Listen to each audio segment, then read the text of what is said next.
I would like now to introduce Jason King, Chair and Associate Professor of the Clive Davis Institute of Recorded Music, Tisch School of the Arts, who will present the candidate for Doctor of Fine Arts. Will Trustee Brett Rockon please escort the candidate to the lectern?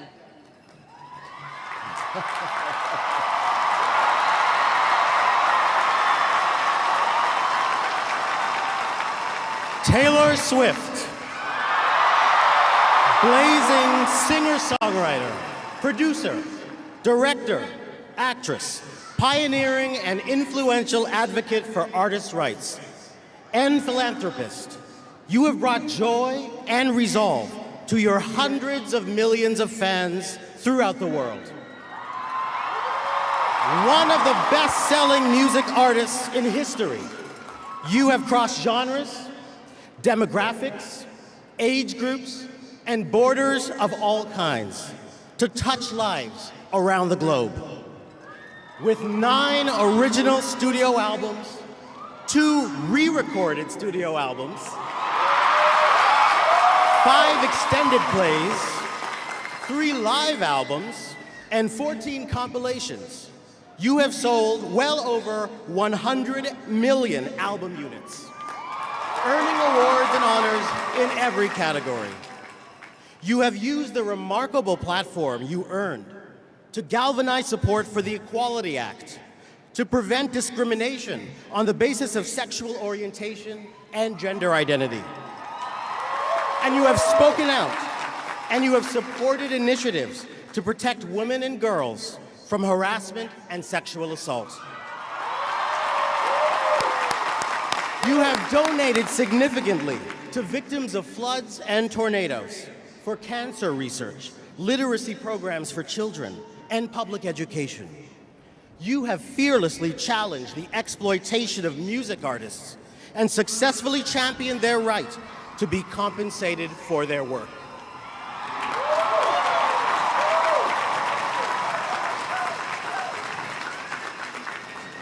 Taylor Swift.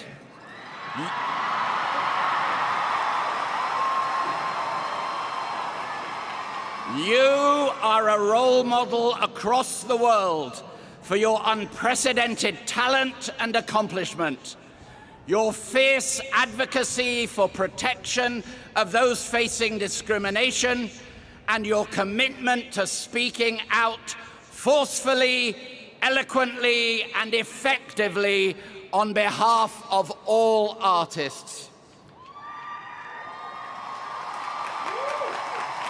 By virtue of the authority vested in me, I am pleased to confer upon you the degree of Doctor of Fine Arts, honoris causa.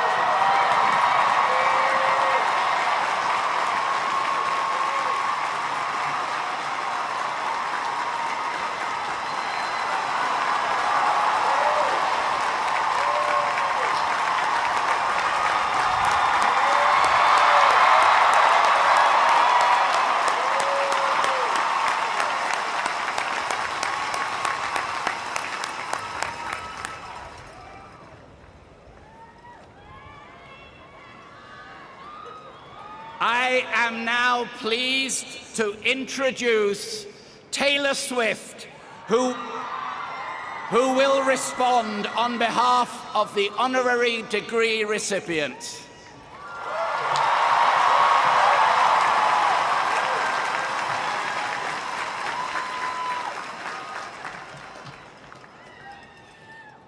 Hi, I'm Taylor.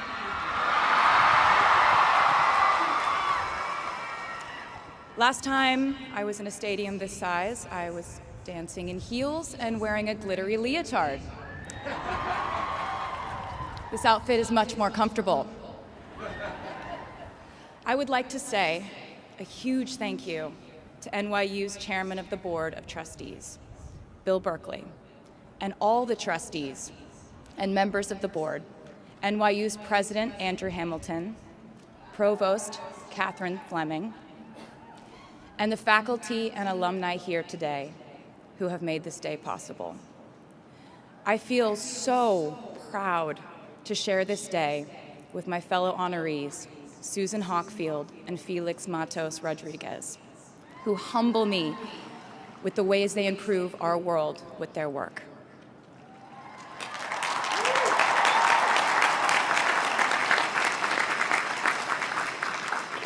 As for me, I'm 90% sure the main reason I'm here is because I have a song called 22.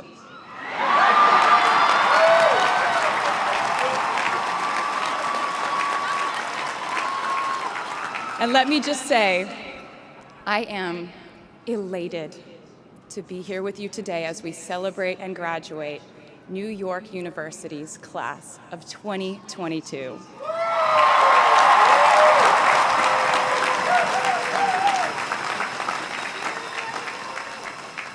Not a single one of us here today has done it alone. We are each a patchwork quilt of those who have loved us, those who have believed in our futures, those who showed us empathy and kindness, or told us the truth, even when it wasn't easy to hear. Those who told us we could do it when there was absolutely no proof of that. Someone read stories to you and taught you to dream and offered up some moral code of right and wrong for you to try and live by. Someone tried their best to explain every concept in this insanely complex world to the child that was you as you asked a bazillion questions like, how does the moon work? And why can we eat salad but not grass? And maybe they didn't do it perfectly. No one ever can. Maybe they aren't with us anymore. In that case, I hope you'll remember them today. If they are in this stadium, I hope you'll find your own way to express your gratitude for all the steps and missteps that have led us to this common destination.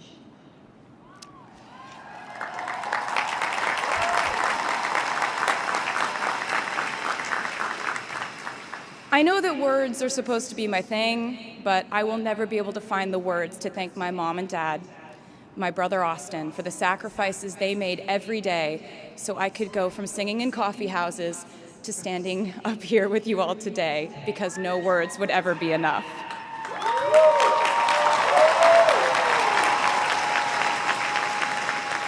To all the incredible parents, family members, mentors, teachers, allies, friends, and loved ones here today who have supported these students in their pursuit of educational enrichment, let me say to you now, welcome to New York. It's been waiting for you.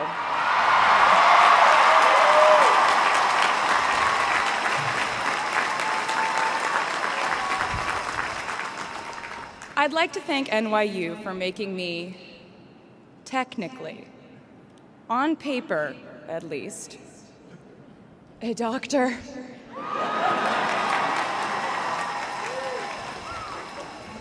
Not the type of doctor you would want around in case of an emergency. Unless your specific emergency was that you desperately needed to hear a song with a catchy hook and an intensely cathartic bridge section.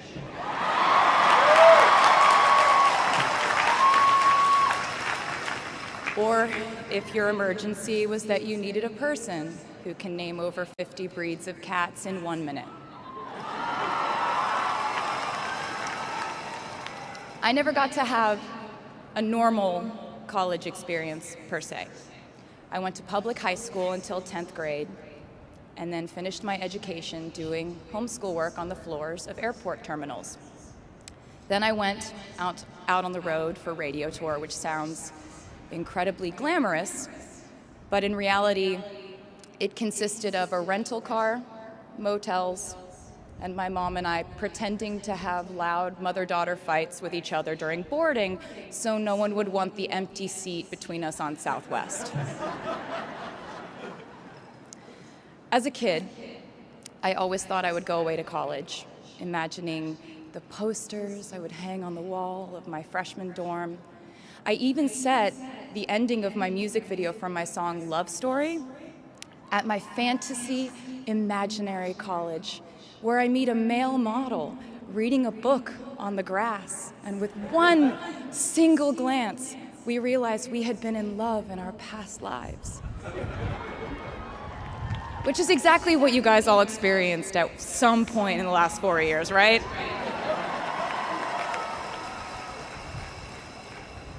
But I really can't complain about not having a normal college experience to you, because you went to NYU during a global pandemic, being essentially locked into your dorms and having to do classes over Zoom. Everyone in college during normal times stresses about test scores. But on top of that, you also had to pass like 1,000 COVID tests. I imagine the idea of a normal college experience was all you wanted too. But in this case, you and I both learned that you don't always get all the things in the bag that you selected from the menu in the delivery service that is life. You get what you get. And as I would like to say to you wholeheartedly, you should be very proud of what you've done with it. Today, you leave New York University and then go out into the world searching what's next. And so will I.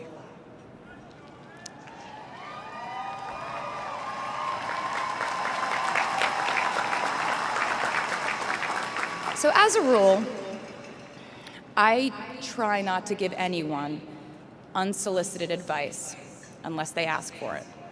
I'll go into this more later. I guess I have been officially solicited in this situation to impart whatever wisdom I might have to tell you things that have helped me so far in my life. Please bear in mind that I in no way feel qualified to tell you what to do. You've worked and struggled and sacrificed and studied and dreamed your way here today. And so you know what you're doing. You'll do things differently than I did them, and for different reasons. So I won't tell you what to do, because no one likes that.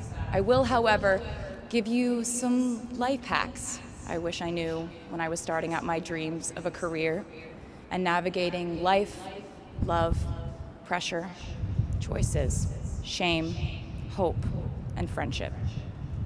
The first of which is, life can be heavy, especially if you try to carry it all at once. Part of growing up and moving into new chapters of your life is about catch and release. What I mean by that is knowing what things to keep and what things to release. You can't carry all things, all grudges, all updates on your ex, all enviable promotions your school bully got at the hedge fund his uncle started. Decide what is yours to hold and let the rest go. Oftentimes, the good things in your life are lighter anyway, so there's more room for them. One toxic relationship can outweigh so many wonderful, simple joys. You get to pick what your life has time and room for. Be discerning. Secondly, learn to live alongside cringe. No matter how hard you try to avoid being cringe, you will look back on your life and cringe retrospectively.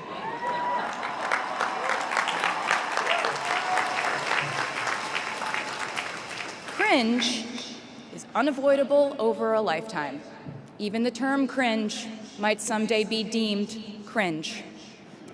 I promise you, you're probably doing or wearing something right now that you will look back on later and find revolting and hilarious.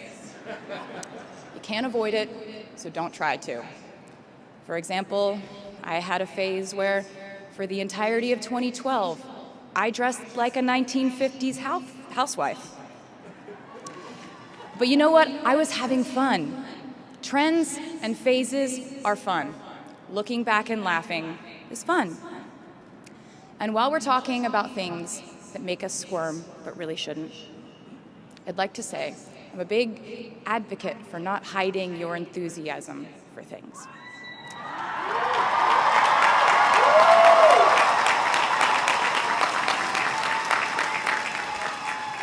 It seems to me that there is a false stigma around eagerness in our culture of unbothered ambivalence. This outlook perpetuates the idea that it's not cool to want it, that people who don't try are fundamentally more chic than people who do. And I wouldn't know because I've been a lot of things, but I've never been an expert on chic, but I'm the one who's up here, so you have to listen to me when I say this. Never be ashamed of trying. Effortlessness is a myth. The people who wanted it the least were the ones I wanted to date and be friends with in high school. The people who want it the most are the people I now hire to work for my company.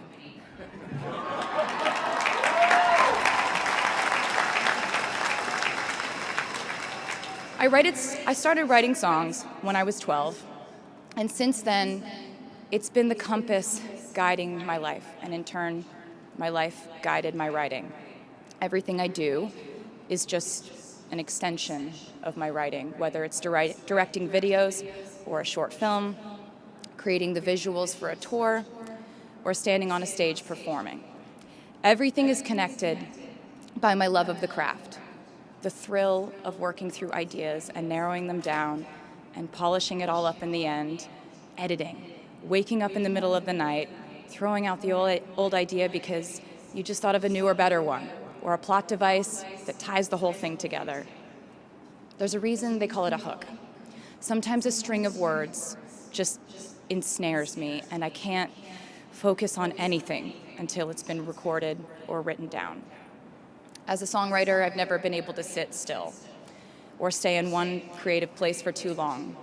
I've made and released 11 albums, and in the process, I've switched genre from country to pop to alternative to folk. And this might sound like a very songwriter-centric line of discussion, but in a way, I really do think we are all writers. And most of us write in a different voice for different situations. You write differently in your Instagram stories than you do your senior thesis. You send a different type of email to your boss than you do your best friend from home. We are all literary chameleons, and I think it's fascinating. It's just a continuation of the idea that we are so many things all the time. And I know it can be really overwhelming figuring out who to be and when, who you are now, and how to act in order to get where you want to go. I have some good news. It's totally up to you. I have some terrifying news. It's totally up to you. I said to you earlier that I don't ever offer advice unless someone asks me for it, and now I'll tell you why. As a person who started my very public career at the age of 15, it came with a price. And that price was years of unsolicited advice. Being the youngest person in every room for over a decade meant that I was constantly being issued warnings from older members of the music industry, media, interviewers, executives, and this advice often presented itself as thinly veiled warnings. See, I was a teenager at a time when our society was absolutely obsessed with the idea of having perfect young female role models. It felt like every interview I did included slight barbs by the interviewer about me one day running off the rails. And that meant a different thing to every person who said it to me. So I became a young adult while being fed the message that if I didn't make any mistakes, all the children of America would grow up to be perfect angels. However, if I did slip up, the entire earth would fall off its axis, and it would be entirely my fault, and I would go to pop star jail forever and ever. It was all centered around the idea that mistakes equal failure, and ultimately, the loss of any chance at a happy or rewarding life. This has not been my experience. My experience has been that my mistakes led to the best things in my life. And being embarrassed when you mess up, it's part of the human experience. Getting back up, dusting yourself off, and seeing who still wants to hang out with you afterward and laugh about it, that's a gift. The times I was told no, or wasn't included, wasn't chosen, didn't win, didn't make the cut, looking back, it really feels like those moments were as important, if not more crucial, than the moments I was told yes.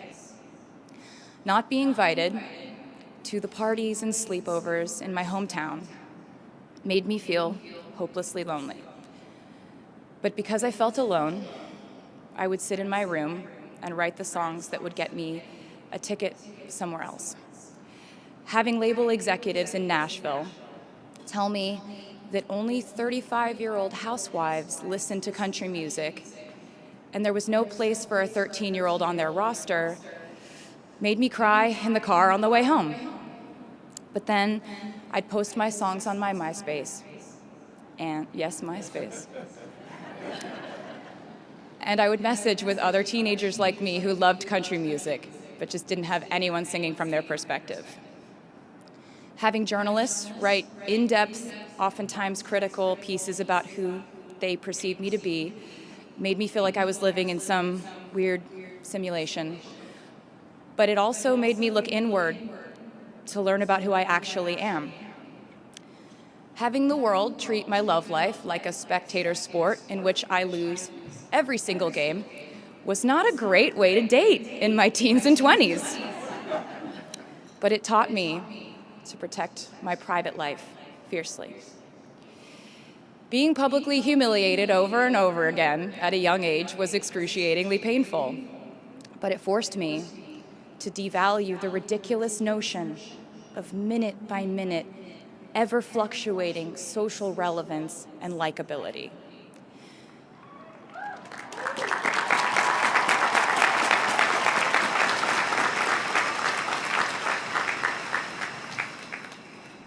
Getting canceled on the internet and nearly losing my career gave me an excellent knowledge of all the types of wine.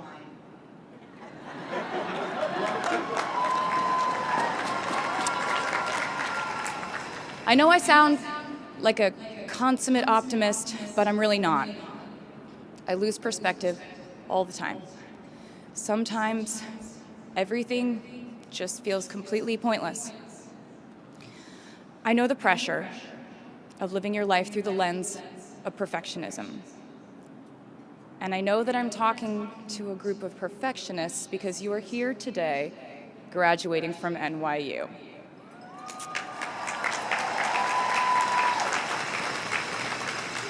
So this might be hard for you to hear.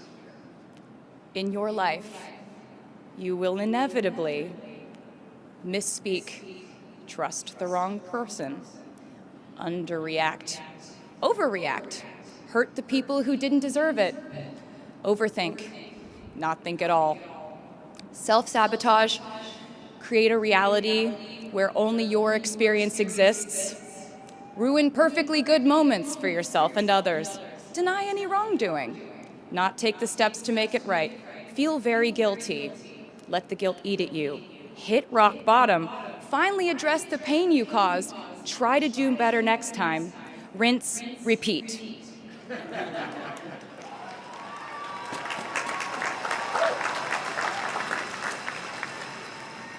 And I'm not gonna lie, these mistakes will cause you to lose things. I'm trying to tell you that losing things doesn't just mean losing. A lot of the time, when we lose things, we gain things too. Now you leave the structure and framework of school and chart your own path. Every choice you make leads to the next choice, which leads to the next, and I know it's hard to know which path to take. There will be times in life where you need to stand up for yourself, times when the right thing is actually to back down and apologize, times when the right thing is to fight, times when the right thing is to turn and run, times to hold on with all you have, and times to let go with grace. Sometimes the right thing to do is to throw out the old schools of thought in the name of progress and reform. Sometimes the right thing to do is to sit and listen to the wisdom of those who have come before us. How will you know what the right choice is in these crucial moments? You won't. How do I give advice to this many people about their life choices? I won't.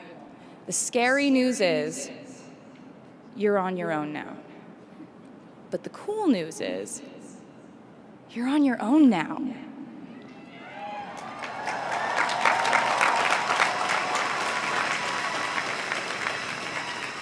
I leave you with this. We are led by our gut instincts, our intuition, our desires and fears, our scars and our dreams. And you will screw it up sometimes. So will I. And when I do, you will most likely read about it on the internet. Anyway, hard things will happen to us. We will recover. We will learn from it. We will grow more resilient because of it. And as long as we are fortunate enough to be breathing, we will breathe in, breathe through, breathe deep, and breathe out. And I am a doctor now, so I know how breathing works. I hope you know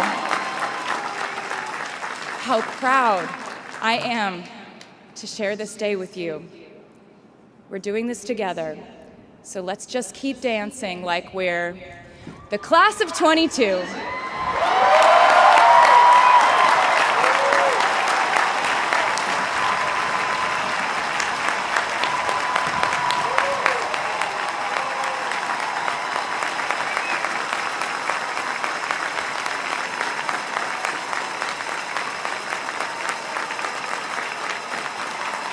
Please welcome the Steinhardt Singers with a tribute to New York City and the class of 2022.